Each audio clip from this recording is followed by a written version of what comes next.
teman-teman badan luar biasa. Jadi ingin saya katakan bahwa dalam proyek kepemimpinan itu selain 5M yang tadi saya katakan, bahwa mulai dari mengidentifikasi keunggulan dan kelemahan, merencanakan, mengevaluasi, menindaklanjuti, melaksanakan, mengevaluasi dan menindaklanjuti 5M ini, itu tadi dilandasi dasar dengan 5B tadi, berniat, kemudian belajar, berjuang, kemudian berdoa dan bertawakal. Ini kombinasi yang bisa kita laksanakan. Dan selain itu kan masih ada 5B lagi dalam proses pelaksanaannya. Bersilaturahmi, berkomunikasi, berkolaborasi, beraksi, dan berliterasi dengan ratu Lisa, rajin nulis dan baca. Jadi ketika kita dalam melaksanakan sebuah proyek kepemimpinan ini memang tidak bisa melaksanakan hanya parsial. Pertama kita gunakan 5B sebagai modal dasar kita sebagai calon guru abad 21. Lalu kita laksanakan dengan 5M untuk merancang sebuah kegiatan proyeknya. Kemudian kita kemas dengan 5B lagi untuk pelaksanaannya. Nah, ini menjadi salah satu bagian penting yang tentu teman-teman harus bisa lakukan secara bertahap. Karena teman-teman ini sebagai calon guru tentu harus bisa merancang sebuah proyek-proyek mini untuk nanti baik dilaksanakan bersama siswa maupun dilaksanakan dengan sejawat, baik di dalam kelas maupun di luar kelas.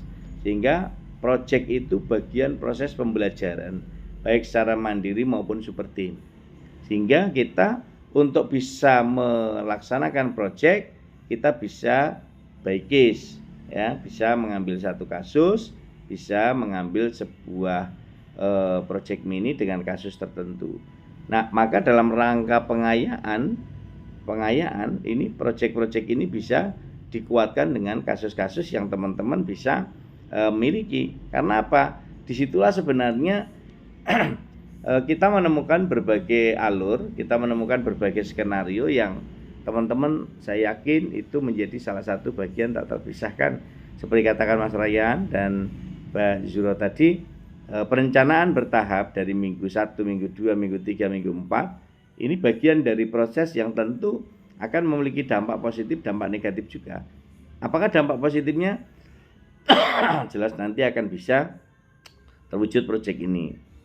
Lalu dampak negatifnya apa? Tadi kita bahas ketika ini bulan Ramadan tentu ada keterbatasan. Nah, tentu ketika nanti kita evaluasi, maka kita laksanakan di bulan Syawal setelah Ramadan kan enak juga. Nah, sehingga posisi ini menjadi pertimbangan nilai plus dan minusnya kita evaluasi sehingga kita bisa memutuskan secara utuh dalam rangka kebijakan evaluasi parsial maupun kebijakan global. Nah, sehingga evaluasi parsial dan evaluasi global ini bisa berlaku untuk semua, termasuk teman-teman. Ini kan dari proyek ini kan nanti teman-teman bisa melaksanakan proyek-proyek mandiri atau proyek bersama super team di tempat kerjanya, di lokasi tempat mengabdi sebagai guru nanti. Sehingga inilah yang tentu harus kita pahami bahwa setiap langkah perencanaan kerja kita, setiap event kegiatan kita semua memiliki nilai gotong royong, nilai kebersamaan, nilai karakter, nilai kedisiplinan, dan juga nilai komitmen dan integritas yang kita miliki. Sehingga itu semua menjadi bagian tak terpisahkan sebagai modal dasar menjadi sosok guru abad 21 untuk bisa menguasai keterampilan abad 21, yakni berpikir kreatif, berpikir kritis, komunikatif, dan kolaboratif. Dan juga penguasaan 6 literasi dasar yang nanti akan diterapkan teman-teman. Sehingga 6 literasi dasar ini tentu kan literasi menulis dan membaca, literasi keuangan, literasi digital, literasi sains, literasi budaya dan kewargaan, dan juga tentu ini menjadi bagian yang tidak lepas, yakni literasi sains yang tentu akan menjadi kekuatan kita. Nah, oleh karena itu teman-teman kehebat dan luar biasa dalam